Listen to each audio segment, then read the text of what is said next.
areas.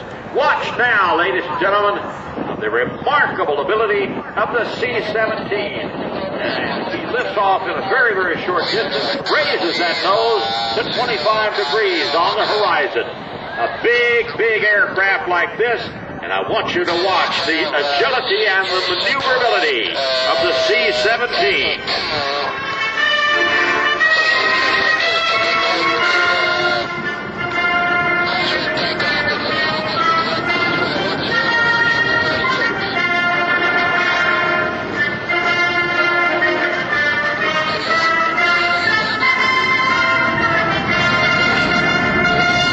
Flying today's aircraft, Major Mike Protoline from Cranford, New Jersey, Captain Mike Howard of Macedonia, Ohio, Lieutenant Jeff Dietman from Rochester, Minnesota, Tech Sergeant Brian Laszlo of Columbus, Ohio, and Staff Sergeant Corey Rich of Kalispell, Montana. Watch now as Major Protoline brings the big C-17 in from the right.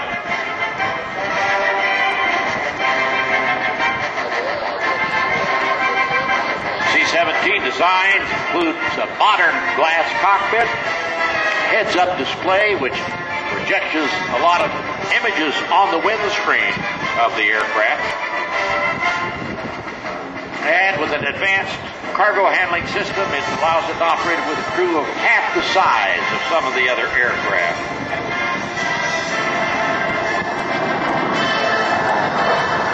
It's based here, ladies and gentlemen, it's the C-17 Globemaster 3. The C-17 provides a direct delivery capability that combines the intercontinental cargo carrying capabilities of large aircraft such as the C-5 Galaxy and other aircraft like the C-130.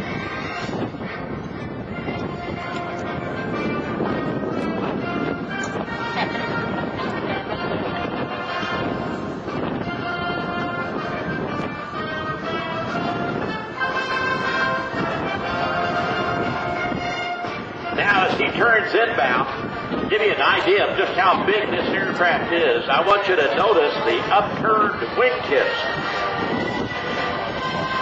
or winglets, as we call them. To give you a size comparison, these winglets, although they look small, are 9 feet tall. 9 feet tall. 4 Pratt & Whitney F-117 engines power the C-17, over 40,000 pounds of thrust each.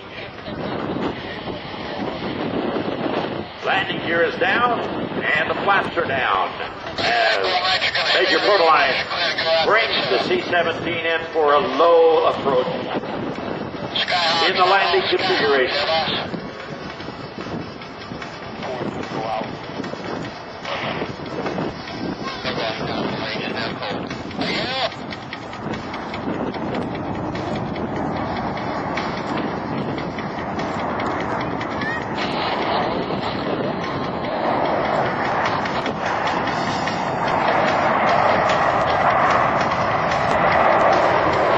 Look at the large flaps on the C-17.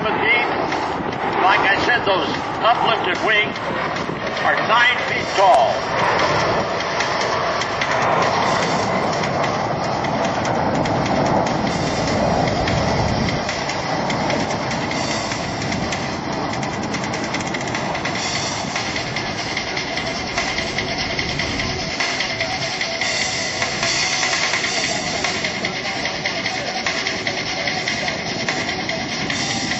The aircraft is very, very mobile.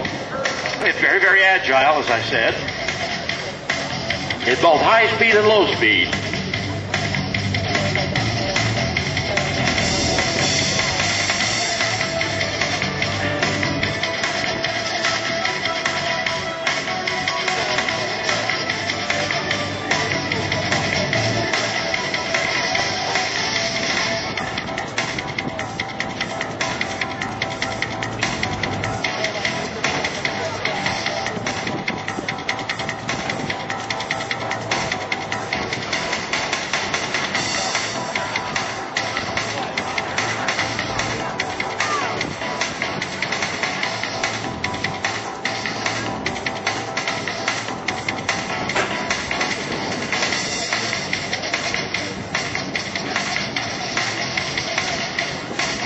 from the right now comes the C-17 Globemaster 3 once again, and I want you to watch how I talked about how agile this aircraft is. I want you to watch this 360-degree turn all within the confines of the airport. Once again, Major Mike Protoline at the controls, Captain Mike Howard, Lieutenant Jeff Diekman, Tech Sergeant Brian Laszlo, and Staff Sergeant Corey Rich on board C-17 today. Watch now as he puts that right wing towards the ground here and begins that 360-degree turn.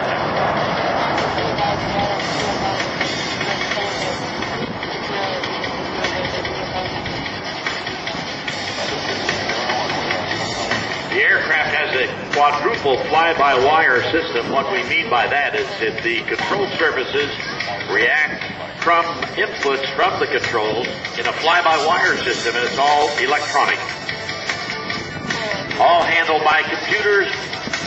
There is, however, a mechanical backup or a redundant system should the computers fail. C-17 made its inaugural flight back in September of 1991. Has a remarkable maintainability record.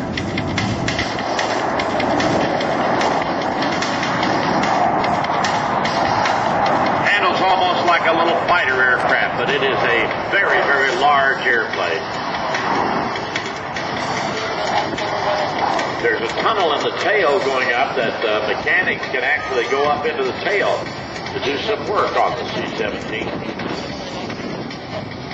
Now he's going to set up for what we call an assault landing. A random seat. This would be how you would see the C-17 as it came over some enemy-held territory, maintaining a rather high altitude over the end of the runway, then pointing the nose of that big C-17 towards the runway, and with very little flare puts it right down on the runway and has the ability to stop in less than 1,500 feet with those big cascade thrust reversers, which directs the thrust of the engine forward instead of rearward and assists in the slowing of the C-17. And we'll be set up then for our McGuire fire very shortly. Keeping high over the end of the runway.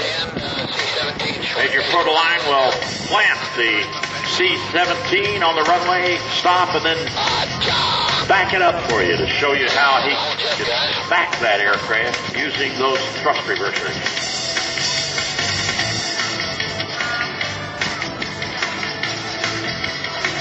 Watching now sets up a constant rate of descent, very little flare at the last moment to arrest the sink rate.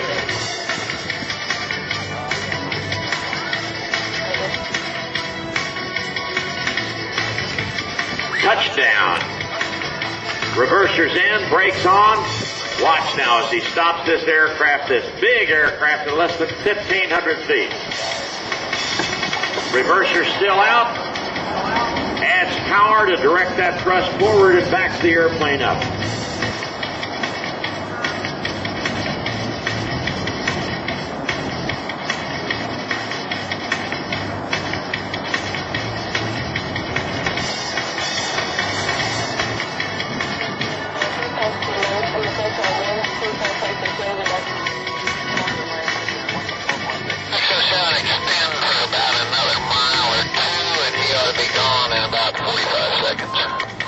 And when he finishes backing up, he's going to stow those thrust reversers once again, go into forward thrust with the engines, and depart off the same runway to join up on the McGuire flyby.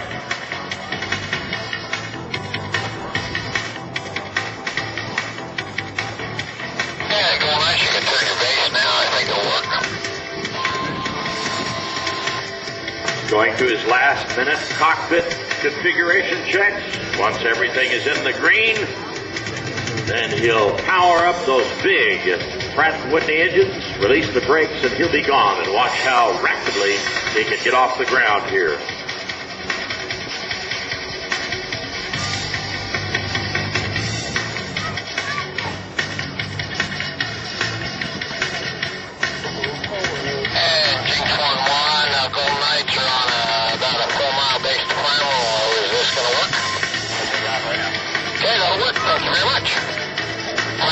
C-17, G21 is on the road, cleared to land, cleared all the way to your spot, sir. Thank you for taking the delay. On the roll. Nose comes off there, 1,500 feet, and he's airborne once again. In the C-17, based here at McGuire Air Force Base. Coming up next, your McGuire flight, followed by the CJ-16 aerobatic and formation team. Then at 12 o'clock, we'll shut down here for about 20 minutes while the United States Air Force Thunderbirds go through a communications check with all of their equipment, as well as having the crew chiefs and the assistant crew chiefs out there. Those beautiful red, white, and blue F-16 fighting Falcons go through their engine checks.